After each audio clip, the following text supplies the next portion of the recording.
Hello dear students. आज आप लोगों के सामने काफ़ी बढ़िया इंटरेस्टिंग चैप्टर लेकर के आए हैं। ये क्लास 11th के लिए काफ़ी इम्पॉर्टेंट चैप्टर है ये, जिसका नाम है केमिकल बॉन्डिंग।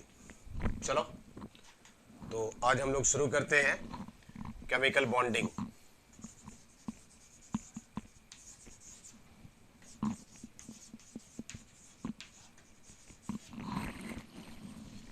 ये जो लेक्चर होना है आज, ये क्लास 11th के लिए है। ये बड़ा ही इम्पोर्टेंट चैप्टर है ये, और इस चैप्टर को अगर अच्छे ढंग से करते हो तो आपको आगे आने वाले 12th क्लासेस में इनऑर्गेनिक केमिस्ट्री में बहुत ज़्यादा काम आने वाला है।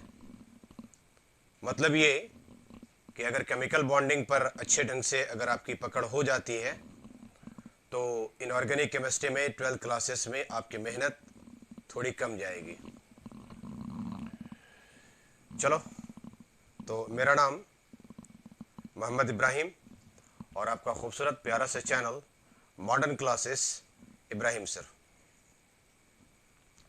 आज के जो क्लासेस होंगे वो इंट्रोडक्टिव क्लासेस होगा, और इंट्रोडक्टिव क्लासेस में क्या क्या खास कर करके हम लोगों को पढ़ना है इस चैप्टर में, इन सारी चीज़ों के बारे में डिस्कस करेंगे। अगर 11th के हिसाब से देखा जाए तो ये चैप्टर उतना कोई बड़ा नहीं है, बट अगर इसको जेई और नीट के हिसाब से कॉम्पिटिटिव लेवल से अगर इसको देखा जाए तो बड़ा ही लंबा चैप्टर है ये। कम से कम इसको करने में कोटा वगैरह में जो टीचर्स कर रहे होते हैं नीट के लिए और जेई के लिए, कम से कम 25 से 26 लेक्चर लग जाते हैं। मतलब एक महीना करीब करीब इस चैप्टर में लग ही जाते हैं। काफ़ी लॉन्ग चैप्टर है ये। तो हम लोग टोटल कवर करेंगे, बोर्ड लेवल भी कवर करेंगे और नीट और जेई लेवल भी। इस चैप्टर से रिलेटेड जितनी सारी बातें आने वाले हैं सब के सब टॉपिक वाइज और पार्ट वाइज इसको हम लोग करते चले जाएंगे। ठीक है बेटा, तो आप लोग अपना कॉपी कलम निकाल लो और बिल्कुल कंसंट्रेट हो जाओ, और कंसंट्रेट होने के बाद में साथ साथ नोट्स भी बनाते जाओ, ज़्यादा बेटर होगा। वीडियो को स्किप नहीं करना है, इत्मीनान से इसको पढ़ने की ज़रूरत है। जितने अच्छे ढंग से रुक रुक करके पढ़ोगे उतना ही ज़्यादा फ़ायदा होगा। ठीक है, तो चलो इंट्रोडक्टिव क्लासेस में आज जो हम लोग शुरू करते हैं वो है टाइप्स ऑफ केमिकल बॉन्ड। सबसे पहली बात, ओके राइट,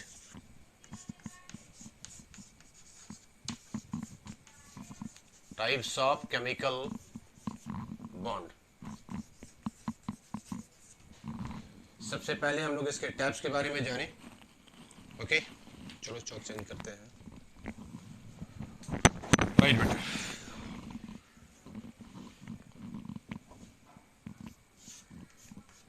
इसको दो पार्ट में हम लोग तोड़ने का काम करते हैं। ठीक है, पहला पार्ट है inter atomic,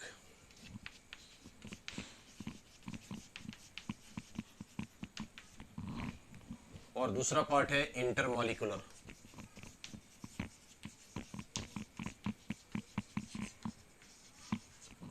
inter molecular,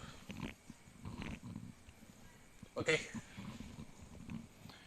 inter atomic that means atom के साथ में जो भी एटम्स हैं इसके जो ऑर्बिटल्स होते हैं, इसमें इलेक्ट्रॉन किस तरह से शेयरिंग करता है, किस तरह से ट्रांसफ़र करते हैं, और किस तरह से ये एक्सेप्ट करने का इलेक्ट्रॉन का काम करते हैं। क्योंकि आप लोग अच्छे ढंग से जानते हो कि एटम्स दैट मीन्स एलिमेंट की संख्या कम है लेकिन मॉलिक्यूल्स करोड़ों में चले जाते हैं। उसकी वजह क्या होती है कि एक एटम्स दूसरे एटम्स के साथ में जुड़ रहे हैं, और एटम्स में खास करके जो पार्टिसिपेट करने का काम कर रहा होता है वो इलेक्ट्रॉन करते हैं, और इलेक्ट्रॉन में भी कैसा इलेक्ट्रॉन करता है, वैलेंस इलेक्ट्रॉन करते हैं। चलो ठीक है, तो इसमें जो आपको खास करके पढ़ना है आयोनिक बॉन्ड के बारे में, एक एक करके हम लोग डिस्कस करेंगे। दूसरा पार्ट है कोवैलेंट बॉन्ड के बारे में, कोवैलेंट बॉन्ड के बारे में। तीसरा पार्ट है कोऑर्डिनेट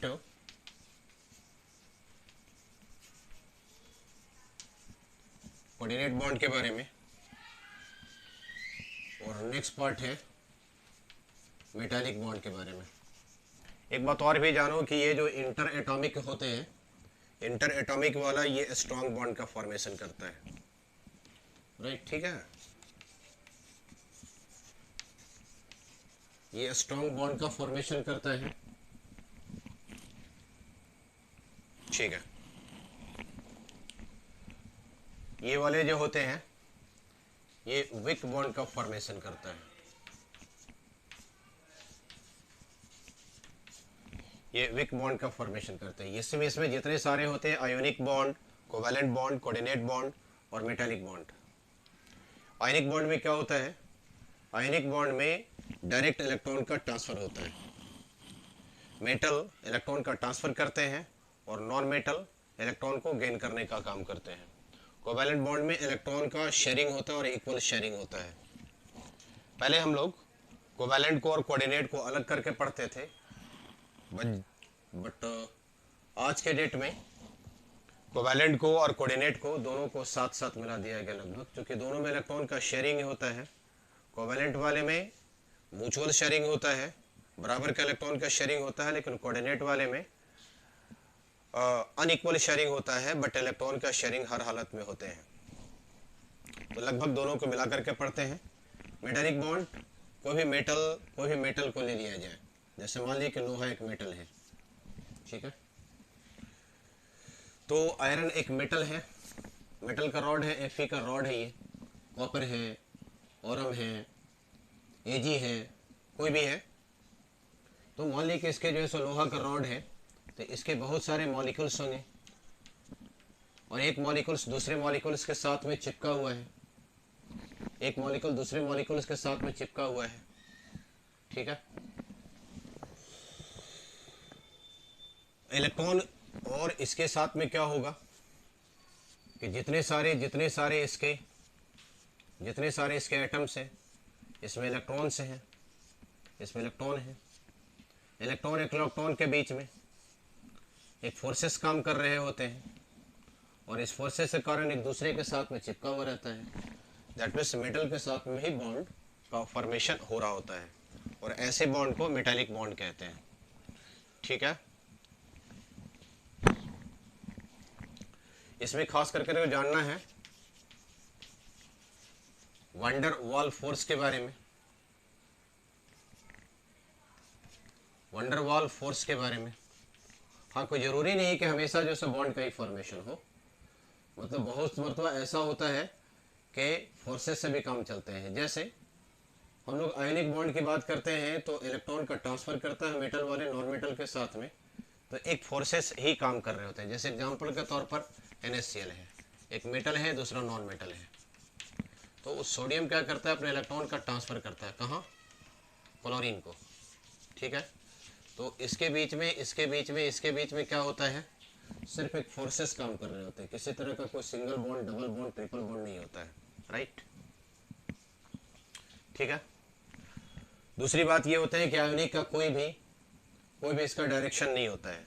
जैसे मान लीजिए किस तरह से जुटा हुआ है, सोडियम यहाँ पर, Cl यहाँ पर भी हो सकता है, सोडियम यहाँ पर, Cl नीचे भी हो सकता है, कुछ भी ये हो सकता है ये, ठीक है। कुछ अगर नोट करने वाली बात होगी तो यहाँ पर से नोट कर लेना, कुछ मिटाते हैं बात को हम। चलो, तो इंटरमॉलिकुलर में जो हम लोग बात कर रहे होते हैं खास कर करके वंडर वॉल फोर्सेस के बारे में, आगे चल करके हम लोग डिस्कस करेंगे, अच्छे ढंग से हम लोग पढ़ेंगे इसके बारे में, ठीक है। और ये वंडर वॉल फोर्सेस में ये 5 टाइप्स के होते हैं, ये आगे चल करके काफ़ी अच्छे ढंग से हम लोग डिस्कस करने का काम करेंगे इसके ऊपर, ठीक है, ओके। फिर दूसरी बात जो इसमें पढ़ना है H बॉन्ड के बारे में, दैट मीन्स हाइड्रोजन बॉन्ड के बारे में, इसके बारे में भी काफ़ी अच्छे ढंग से डिस्कस होगा नेक्स्ट पार्ट में, H बॉन्ड के बारे में। और ये भी 2 टाइप्स के होते हैं, ये भी दो टाइप्स के होते हैं, इंटरमॉलिक्यूलर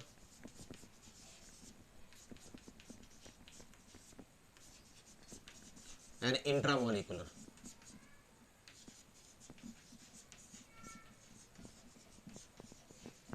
इंटरमॉलिक्यूलर एंड इंट्रामॉलिक्यूलर, ठीक है।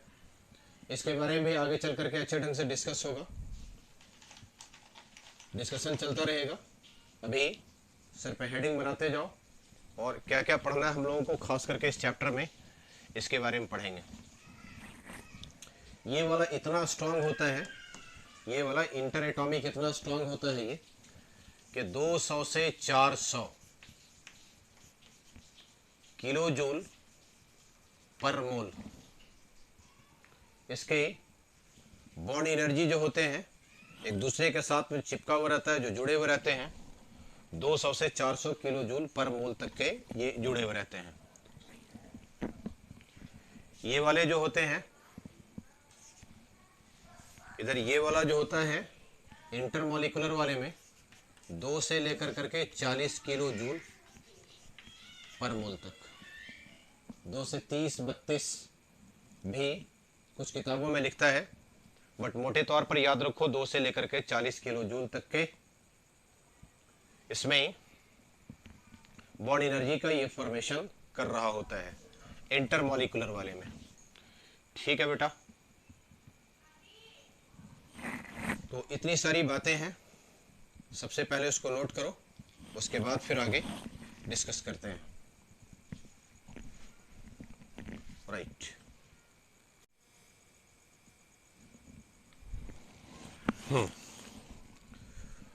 आगे हेडिंग लगा लो,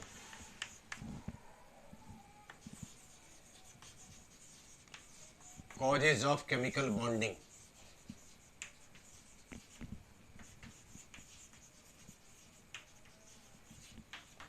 causes of chemical bonding, chemical bonding का कारण क्या होता है, क्यों बनते हैं केमिकल बॉन्ड, इसके बारे में डिस्कस करेंगे। कुछ पुराने थ्योरी के बारे में डिस्कस करेंगे और कुछ नए थ्योरी के बारे में हम लोग डिस्कस करने का काम करेंगे, ठीक है। तो सबसे पहले जो हम लोग डिस्कस कर रहे थे वो कौन सा था,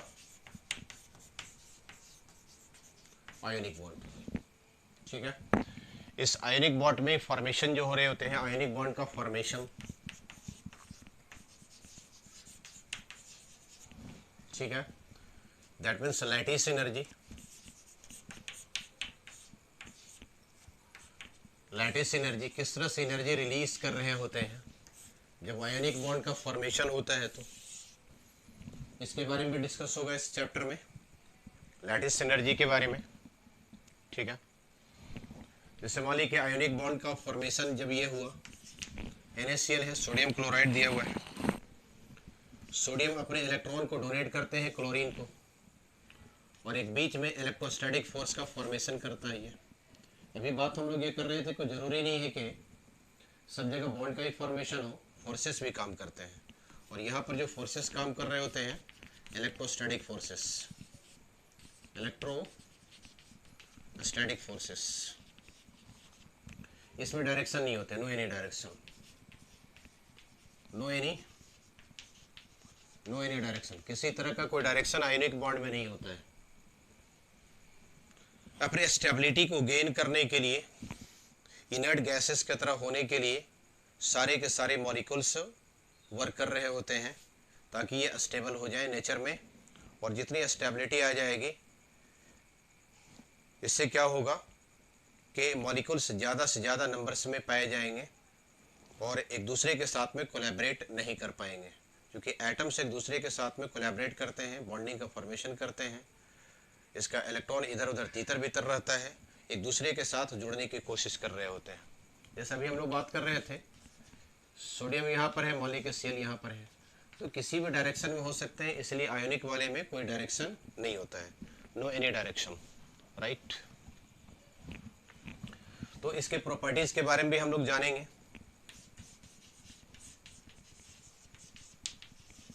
हम लोग इसके प्रॉपर्टीज के बारे में देखेंगे, किसका, आयोनिक बॉन्ड के प्रॉपर्टीज के बारे में भी हम लोग जानने की कोशिश करेंगे, ठीक है।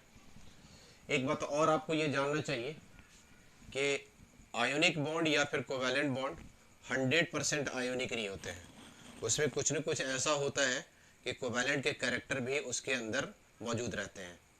तो जब कोवैलेंट का कैरेक्टर उसके अंदर मौजूद है तो इसके बारे में जानने के लिए खास कर करके एक थ्योरी दिया गया था, एक रूल दिया गया था, उसको कहते हैं फजान्स रूल। तो हम लोग इसमें देखेंगे आयनिक बॉन्ड वाले में, आयनिक जो भी कंपाउंड्स है उस कंपाउंड्स में percentage of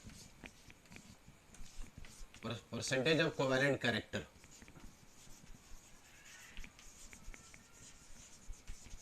percentage of covalent character, और इसको जानेंगे हम लोग फजान्स रूल से। इसको हम लोग जानेंगे फजान्स रूल से, ठीक है, राइट। चलो इतना नोट करो।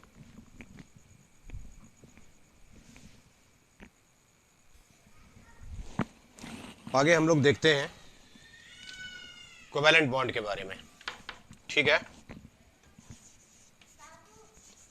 कोवैलेंट बॉन्ड, ठीक है। कोवैलेंट बॉन्ड जो होते हैं ये डायरेक्शनल होते हैं, ये डायरेक्शनल होते हैं। आयनिक वाले जो होते हैं वो डायरेक्शनल नहीं होते हैं, ठीक है। दूसरी बात यह है कि जब डायरेक्शनल नहीं होते हैं तो आयनिक का कोई स्ट्रक्चर पता नहीं चलता है, इसमें स्ट्रक्चर को ही पता चलेगा। और क्या बात होती है, पोलर एंड नॉन पोलर के बारे में जानेंगे, पोलर एंड नॉन पोलर के बारे में जानेंगे। बट रहा है क्या,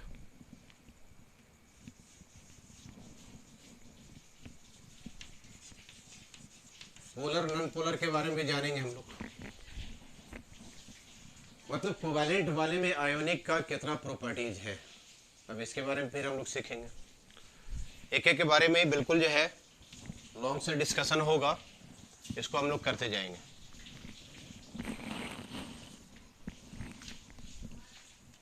आगे फिर इससे रिलेटेड है थ्योरीज ऑफ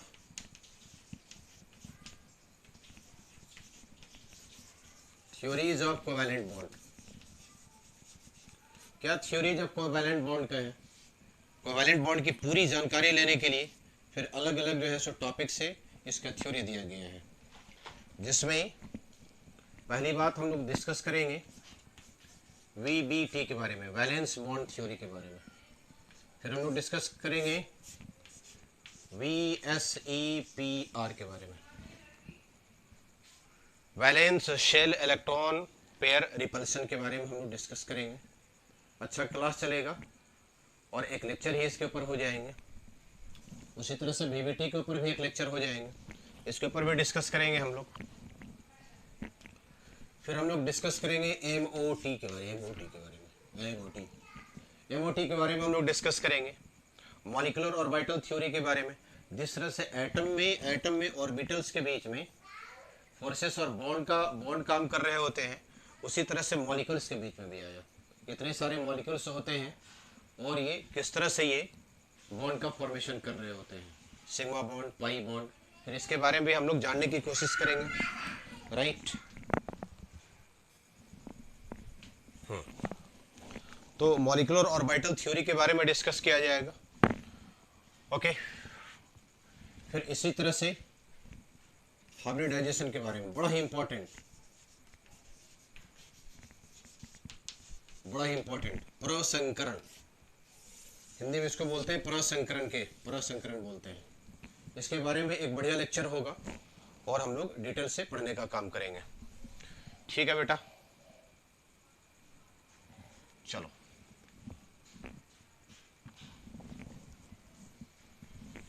बता दे।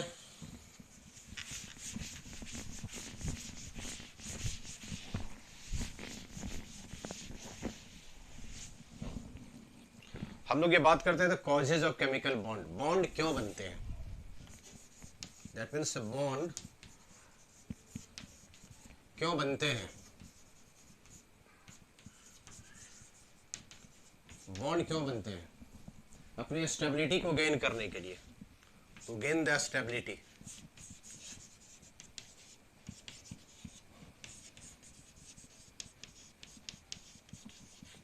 अपने स्टेबिलिटी को प्राप्त करने के लिए कर रहे होते हैं।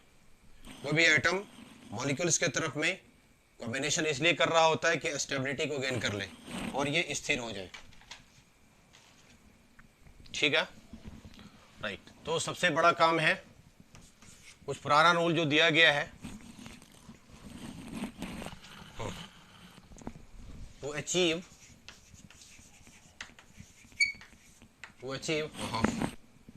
ऑक्टेट रूल, इसको दिया था लेविस एंड कोसेल ने। लेविस एंड कोसेल ने दिया था 1916 में, 1916 ईस्वी में दिया था इसको। To achieve the octet rule, that means noble gas configuration को प्राप्त करता है ये। नोबल गैस कॉन्फ़िगरेशन, ये नोबल गैस कॉन्फ़िगरेशन को प्राप्त करते हैं। नोबल गैस में कौन कौन आते हैं? हीलियम है, नियोन है, ऑर्गन है, क्रिप्टन है, जेनॉन है, रेडॉन है।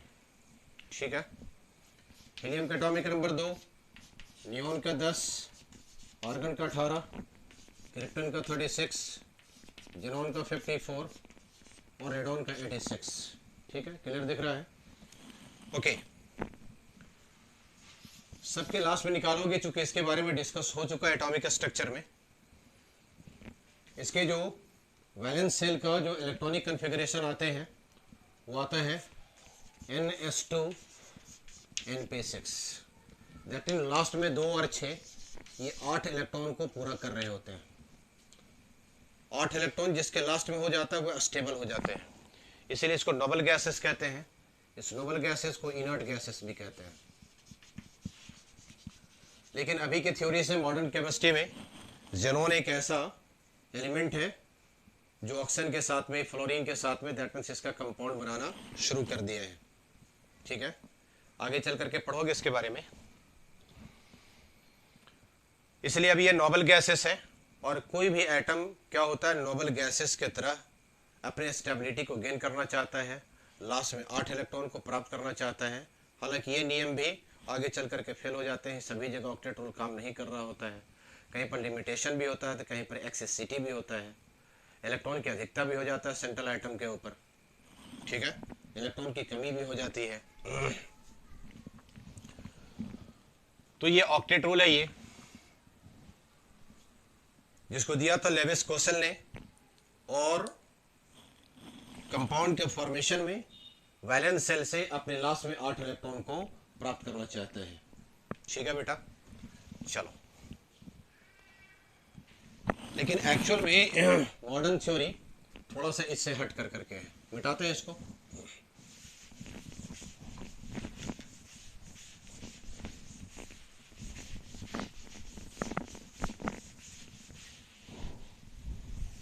आ जाओ।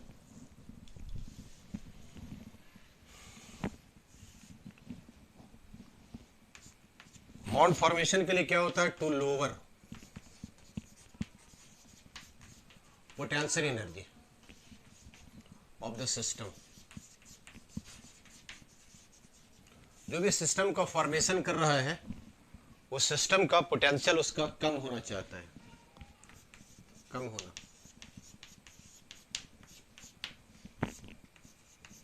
कम होना, ठीक है। जब किसी भी सिस्टम का पोटेंशियल एनर्जी कम हो जाती है तो अपने स्टेबिलिटी को ज़्यादा गेन कर लेता है। जैसे एग्जांपल के तौर पर आपको एक बॉल दिया गया, 2 बॉल दिया गया है। एक छोटे से बॉल को यहाँ पर रखें, एक छोटे से बॉल को इसको लोअर पार्ट में रखें, टॉप लेवल पर रखें, दूसरी जगह पे इसको लोअर लेवल में रखें। सबसे ज़्यादा स्टेबिलिटी गेन कहाँ पर करेगा, नीचे वाले में। दैट मीन्स जितना लोअर रहेगा उतना ही स्टेबिलिटी ज़्यादा आने का काम करेगा। ठीक है बेटा। स्टेबिलिटी के लिए मतलब बात क्या आई, स्टेबिलिटी के लिए बात क्या आई, एनर्जी जो होते हैं लोवेस्ट हो जाते हैं। एनर्जी लोवेस्ट हो जाते हैं। ठीक है, जितना एनर्जी लोवेस्ट हो जाएगा उसकी स्टेबिलिटी उतना ही प्राप्त करेगा।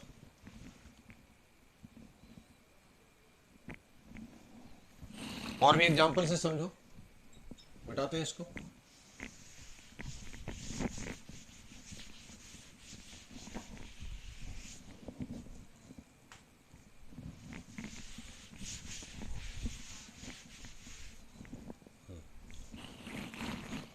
चलो, जैसे मान लिया कि दो आपको एटम दिया गया है, इसके न्यूक्लियस है, इसके न्यूक्लियस है। एक एटम ए दिया गया है, दूसरा जो दिया गया है बी दिया गया है, ठीक है। इसके भी इलेक्ट्रॉन्स हैं जो कि इसके ऑर्बिट में मूव कर रहा है, रोटेट कर रहे हैं। इसके भी इलेक्ट्रॉन है जो इसके साथ में ये मूव करने का काम कर रहा है। एक तो बात ये जानो कि यहाँ से लेकर के यहाँ तक के जो डिस्टेंस होते हैं इसको बोलते हैं बॉन्ड लेंथ। बॉन्ड लेंथ के बारे में आगे चल करके डिस्कस होगा, इसका डिस्कशन करेंगे। दैट मीन्स इसके बॉन्ड लेंथ कितना होगा, कितना तक के ये अट्रैक्ट करेगा, ये कितना दूर तक के ये रिपेल करेगा, दूसरे के साथ में दूर भागेंगे, कितना दूर तक इसका आकर्षण करेगा, इसके बारे में डिस्कस होगा। ये बॉन्ड लेंथ कहलाते हैं। ये मान लेते हैं कि इसके में जो न्यूक्लियस दिया हुआ है, न्यूक्लियस ए का दिया हुआ है, इसका जो न्यूक्लियस होगा, न्यूक्लियस क्या कहलाएगा, न्यूक्लियस बी कहलाएगा, राइट। इसमें जो इलेक्ट्रॉन है इसको इलेक्ट्रॉन ए मान लेते हैं, इसमें इलेक्ट्रॉन जो मान लेते हैं इलेक्ट्रॉन बी मान लेते हैं, ठीक है, ओके। न्यूक्लियस ए के साथ में न्यूक्लियस बी आ रहे हैं, इसके ऊपर भी पॉजिटिव चार्ज होगा न्यूक्लियस में, यहाँ पर पॉजिटिव चार्ज होगा। उसी तरह से बात हम लोग करें, इलेक्ट्रॉन ए के साथ में इलेक्ट्रॉन बी वाला आ रहा है, इसके ऊपर नेगेटिव चार्ज होंगे, इसके ऊपर भी नेगेटिव चार्ज होगा। सेम चार्जेस के साथ में क्या होता है, रिपल्सन। कोई जरूरी नहीं कि हमेशा हर बार में अट्रैक्शन ही करे, रिपेल करेगा और अट्रैक्शन भी करेंगे तो कितना दूर तक अट्रैक्ट ये करेंगे। जैसे मान लेते हैं कि न्यूक्लियस ए का लें और इलेक्ट्रॉन जो ले लें वो बी का ले लें, ठीक है। उसी तरह से न्यूक्लियस बी का ले लें और इलेक्ट्रॉन जो ले लें हम लोग ए का ले लें, तो न्यूक्लियस ए वाला हुआ और इलेक्ट्रॉन इसके साथ में हुआ, एक दूसरे के साथ में अट्रैक्ट करेंगे। उसी तरह से न्यूक्लियस बी का रहे और इलेक्ट्रॉन इसका रहे, ठीक है, ए वाला का रहे। तो ऐसे सिचुएशन में क्या होगा, चूंकि न्यूक्लियस है तो इसके ऊपर पॉजिटिव है, इलेक्ट्रॉन बी है तो इसके ऊपर क्या है, ये नेगेटिव चार्जेज है।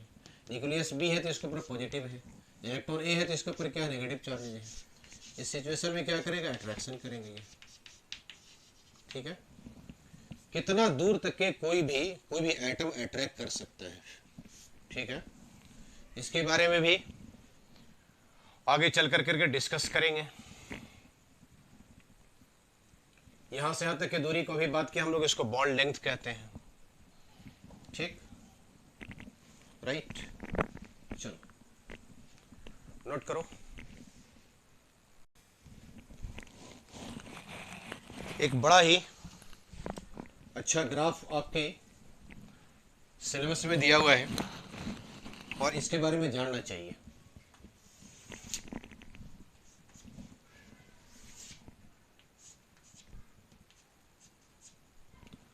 चलो मान लिया कि ये वाई एक्सिस पर है, इधर एक्स एक्सिस पर है, ठीक है। इधर जो दिखला रहे होते हैं पोटेंशियल एनर्जी को, इधर जो दिखला रहे होते हैं बॉन्ड लेंथ को, एक्स की तरफ में दिखला रहे होते हैं इसके बॉन्ड लेंथ को, दैट मीन्स इसको आर से लिखने का काम करते हैं, ठीक है।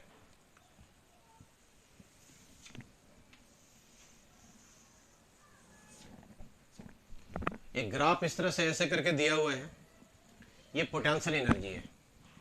यहां तक आते आते ये इसका क्या कर रहा है, ये इसके बॉन्ड लेंथ काफी बढ़ रहे हैं और बॉन्ड लेंथ दूरी जितना बढ़ेगा उसका अट्रैक्शन क्या होगा, कम जाएगा, ठीक है। दैट मीन्स पोटेंशियल एनर्जी क्या हो जाएगा, और इसका जितना दूरी तक के बढ़ाओगे ये इन्फिनिटी हो जाएंगे, तो पोटेंशियल एनर्जी क्या करेगा, जीरो हो जाएगा। इधर धीरे धीरे यहाँ से ये ग्राफ इस तरह से कर रहा है, डाउन में जा रहे हैं और आगे की तरफ में बढ़ रहा है, मतलब इतना चला गया है कि इन्फिनिटी तक चला गया है। और एटम के लिए इन्फिनिटी बहुत ही कम, 40 सेंटीमीटर 50 सेंटीमीटर, बहुत ज़्यादा हो जाता है ये, दो एटम के बीच में जो डिस्टेंस होते हैं, ठीक है। लेकिन बट यहाँ पर देखो कि और भी क्या क्या है कि इसके पोटेंशियल एनर्जी और भी क्या है कि और भी इसके डाउन चले गए हैं, ठीक है। तो इस सिचुएशन में क्या होगा, पोटेंशियल एनर्जी और भी मिनिमम हो गया है। पोटेंशियल एनर्जी इस सिचुएशन में यहाँ पर पोटेंशियल एनर्जी बहुत ही मिनिमम हो गया है। तो स्टेबिलिटी को गेन करने के लिए अभी तो हम लोग बात कर रहे थे कि पोटेंशियल एनर्जी जितना मिनिमम होगा उसका स्टेबिलिटी क्या होगा, उतना ही ये होगा। और इतना भी दूर नहीं चला जाएगा उसका बॉन्ड लेंथ के, बिल्कुल ही अट्रैक्शन खत्म हो जाए एक दूसरे के साथ में, क्योंकि अट्रैक्शन जब तक बने हुए हैं तभी तक के क्या है, किसी भी एटम के साथ में कॉम्बिनेशन कर कर करके मॉलिक्यूल्स का फॉर्मेशन कर रहे हैं, ठीक है। तो पोटेंशियल एनर्जी लोअर हो जाते हैं, पोटेंशियल एनर्जी कम जाते हैं। जितना पोटेंशियल एनर्जी कमेगा स्टेबिलिटी उतना ही गेन कर लेता है, ठीक। चलो बच्चों, तो आज का जो लेक्चर था वो क्या क्या खास कर करके हम लोगों को पढ़ना है इस चैप्टर में, इसके बारे में हम लोग पूरा एक खाका तैयार कर चुके हैं। और बिल्कुल दिमाग में ये कॉन्सेप्ट रहना चाहिए कि हमें क्या क्या करना है और कितना पढ़ना है। तो इन सारी चीज़ों के बारे में इस लेक्चर में आपको जानकारी मिल चुकी है। इस लेक्चर को सबसे पहले अपने नोट्स में अच्छे ढंग से करो, पढ़ाई करते रहो। All the best, thank you.